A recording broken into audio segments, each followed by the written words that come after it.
Voltamos para a nossa conversa com o escritor Josué Ribeiro. Bom, Josué, retomando o finzinho do nosso primeiro bloco, você falou da internação, né? O primeiro hospital que você ficou internado, você demorou algumas horas só, né? E você saiu, né? Exato. Daí o segundo, conta pra gente como é que foi isso. O segundo foi essa da traição dos seus pais que você estava contando, né? Justamente. Então, esse segundo, né, hospital, eu precisei ficar lá, digamos assim, por um período de 75 dias internado. E como é que foi essa experiência lá dentro? Conta pra gente o que acontece dentro de um hospital para você tomando remédios e tal. Sim, inicialmente, né, eles deixaram eu numa área isolada, né, dos demais pacientes, então a gente fica no isolamento ali por uns dias, e depois ele coloca nós com os demais pacientes que estão internados.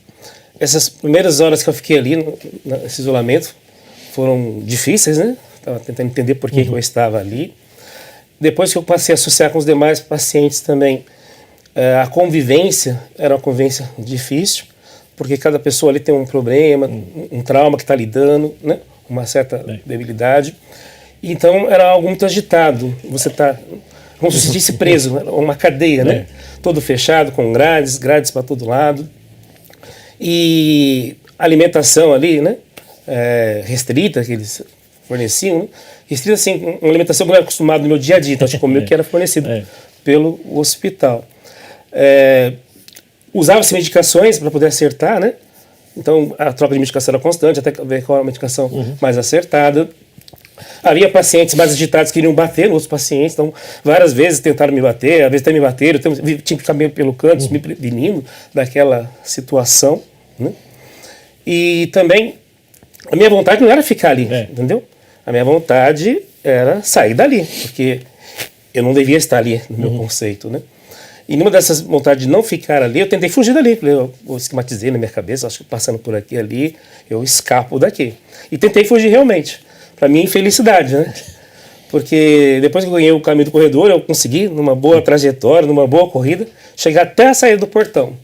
Só não sabia que o portão era até lá em cima, era tudo fechado também, não tinha como ganhar a rua, né? Aí após isso, eles me pegaram, e não foram muito gentis, digamos assim, né, nessas situações, e me toparam, extremamente fui topado, né? Então fui topado, fiquei amarrado, né? Amarraram meus pulsos, amarraram minhas pernas, e eu dormi amarrado ali por algum período, né? E depois voltar de estar amarrado, a dor no pulso era imensa, né? Então foi uma situação muito assim, triste e dolorosa passar por isso. Né? E assim, a questão da violência também é muito, muito presente, né? Esse tipo de hospitais psiquiátricos, né? Você falou aí, ficou amarrado, te doparam, né? Alguns outros internos queriam bater em você. Quer dizer, isso é meio de um cotidiano ali dentro, né? Sim, porque a tendência nesse lugar é as pessoas estarem agitadas, né? Então, aí você fica agitada, fica forte. Eles não querem estar ali, então eles querem também sair, querem fugir, querem, né? Então, eles acabam utilizando a força no sentido de para contenção, né? Mas às vezes a força pode machucar, pode topar na pessoa também, né? Amarrar, né? Às vezes amarra muito forte, porque a pessoa não consegue se soltar mesmo, essa é a ideia, né? Então, você ficou, depois de 75 dias, você saiu? Sim.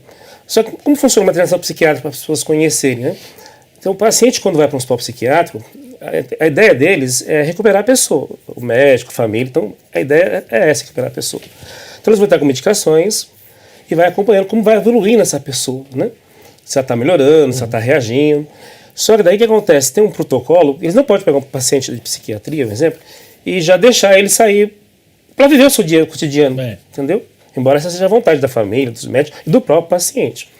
Então, você fica um período, eles vão te observando lá dentro, vão anotando, tem terapia ocupacional, tem coisas positivas também, né? Você faz jogos, você faz recorde de revista, tem vários acompanhamentos que fica ali monitorando. E cada profissional que passa pelo paciente, ele vai anotando no prontuário do paciente as melhoras que tem. Chega um período que eles falam para a família que o paciente pode vir de alta provisória para casa, né? Alta provisória. Então o que acontece? Ele vem para casa uma sexta, fica sexta, sábado, e domingo, na segunda-feira, retorna para o hospital. Se ele comportou bem em casa, já agiu bem com os familiares, tomou o remédio certinho, não teve nenhum problema, ele vai voltar para o hospital, vai ficar um período, depois ele vai ter uma segunda alta provisória de novo. talvez uma terceira, até poder pegar a alta definitiva. Eles querem sentir como está o paciente. Então começou isso comigo. Então eu tive uma alta provisória de 3 dias, vim para casa, fiquei com minha família, depois voltei para o hospital, fiquei lá um período de novo. Minha vontade não era de voltar na segunda-feira, mas eu voltei, tinha que voltar. Aí ficou mais um período e depois eu peguei a definitiva. Então eu devo ter vindo para minha casa umas 2 ou 3 vezes na alta provisória, antes de vir da alta definitiva, de 75 dias. E nessas altas que você revia seus pais, lá não ficava aquele sentimento de mágoa por eles terem te colocado ali, igual você falou de eles terem te traído, assim, entre aspas, você não ficou com raiva deles? Digamos assim que o carinho que eles me demonstraram durante a internação superou isso, né? Porque a minha mãe, nessa primeira internação, eles me visitavam todos os dias. 75 dias, todos os dias ela estava lá. Não tinha condição financeira para isso, mas se esforçavam, né? Então, ela ia, meu pai ia, alguns amigos da minha própria religião iam me visitar, me davam esse apoio, né? Todos os dias eu tinha uma visita. Chegou um período na primeira internação que eu não conseguia comer mais a comida do hospital. Eu não conseguia. Eu batia a comida e voltava.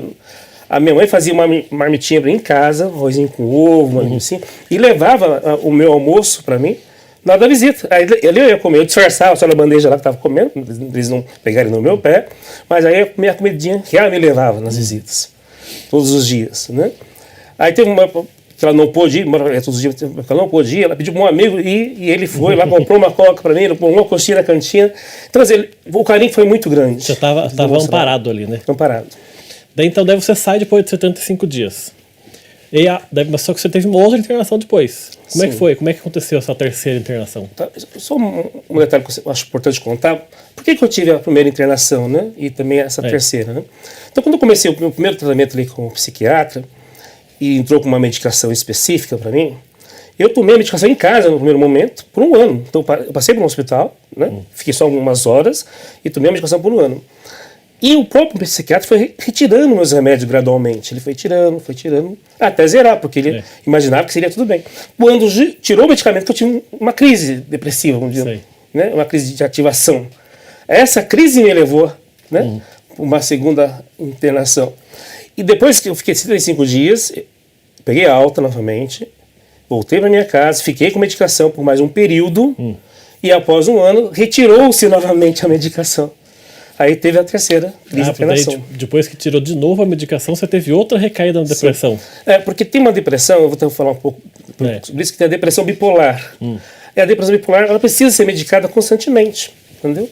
Então, você descobrir se a pessoa tem uma depressão comum, se é uma única depressão que a pessoa tem, ou se é uma depressão que ela vai carregar pro resto da vida, vai ter que ir dosando com os remédios. E aí, porque se tirou o remédio, às vezes complica. O seu caso foi a depressão bipolar, então? Depressão bipolar. E você toma medicamento até hoje? Até hoje. São 25 anos. 25 anos? 25 anos, assim, regrados ali, né? Onde eu me conscientizei, né?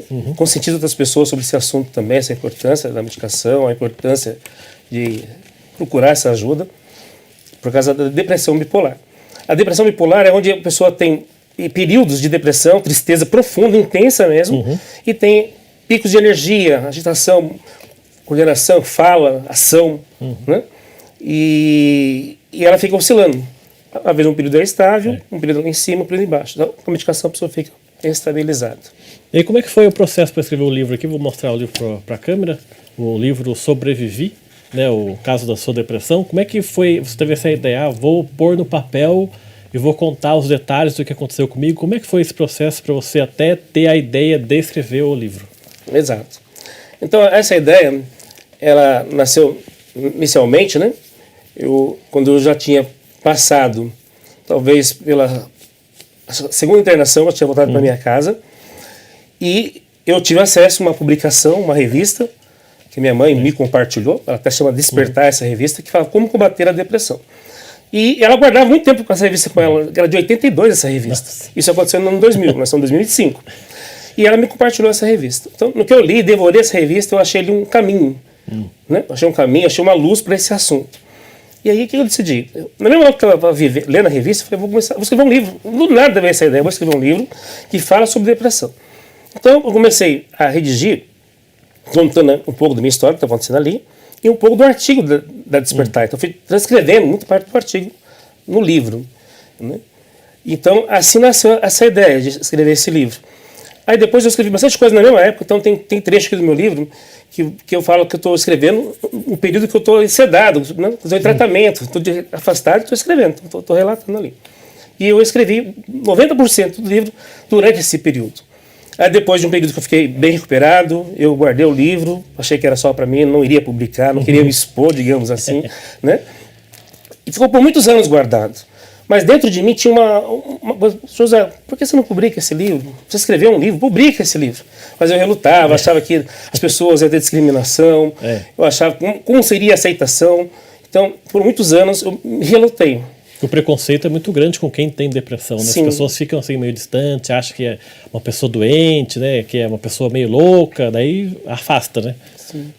Às vezes nós mesmos temos preconceito com nós mesmos, né? Tipo assim, então a gente não quer acabar se expondo, né? Mas depois de muitos anos, no ano de 2016, né, que ele foi publicado o primeiro exemplar, e eu decidi que eu deveria... Eu sentei para concluir o livro, não tinha final, ele tinha começo e meio, mas não tinha um final. Aí eu fiz um resumo da minha vida como estava atualmente, para dar um final feliz para o livro, porque ele teve sequência. Daí como é que você achou a editora, como é que foi para publicar o livro? Uma boa pergunta, Rodrigo. Não foi fácil. Hoje também é mais fácil publicar um livro. Hoje os caminhos estão bem mais fácil, né? Na época, eu fiz o meu manuscrito, né? Eu peguei meus rascunhos, que eram tudo anotação à caneta, digitei, montei, e mandei para umas 4 ou 5 editoras grandes, de Ouro, outras editoras que eu tinha contato. E elas demoravam para dar o retorno. E quando dava o retorno, falavam, seu livro é bom, gostamos dele, mas não faz parte do nosso roteiro, né, literário. E não aceitava. Aí no ano de 2013, antes do livro ser publicado, fez 2016, né? 2013, na cidade que eu morava, em Guararema, tinha um jornal local, chamado Jornal de Guararema, né? E ele era distribuição gratuita, eles tinham distribuição de 10 mil exemplares, e eu sempre via aquele jornal na minha casa, recebia na venda, no lugar, pegava. Aí eu falei, sabe uma coisa? Eu vou pegar o contato desse editor e vou mandar meu livro para ela. Como é que ela pode interessar em publicar? E foi o que eu fiz. Que editora que editava o Jornal de Guararema. De Guararema, isso mesmo. Então, eu entrei em contato com a editora, conversei com ela e falei que tinha um livro escrito, se ela poderia ler um livro. Ela concordou prontamente, não me conhecia, mas concordou prontamente. Viseu, né? Essa Viseu do Paraná, Maringá. Aí a primeira foi esse outro aqui, então. Sim, esse aqui. Que esse... o ICLAP, esse aqui, né? O ICLAP, né? Exatamente. Que a primeira versão do livro é essa, então. Sim, mas essa primeira versão já está mesclada também. Por quê? Porque o conteúdo dessa versão foi pela editora de Guararema. E a UICLAP é uma parceira de impressão de livros. Então, também, que é de São Paulo. Então, está bem assim, mesclado, né? Aí aconteceu, então, quando eu mandei para a editora de Guararema, ela gostou do livro, veio me visitar na minha própria casa em Guararema na época, morava lá, né, em Guararema. Nós conversamos sobre o livro, ela levou com ela. Ficou um tempo na redação dela e ela resolveu publicar. E nesse período eu fiz uma parceria com esse jornal de Guararema e assumi uma coluna deles lá, onde eu divulgava trabalho de segurança e medicina, trabalho e saúde. Que é o seu ramo, seu setor. É meu ramo. E como é que foi para você ver o livro publicado? A hora que publicou, você pegou na mão o livro físico ali, a emoção de sentir a sua história colocada no livro? Olha, é uma emoção até hoje, tá? Foi uma alegria. No primeiro momento, o que aconteceu, né? Nessa editora ainda, ele virou um livro digital antes.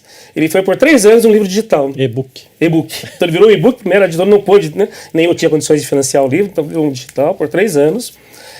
E mesmo assim eu já divulgava no Facebook, criei uma página né, sobre esse livro dessa época e fomos fazendo a divulgação.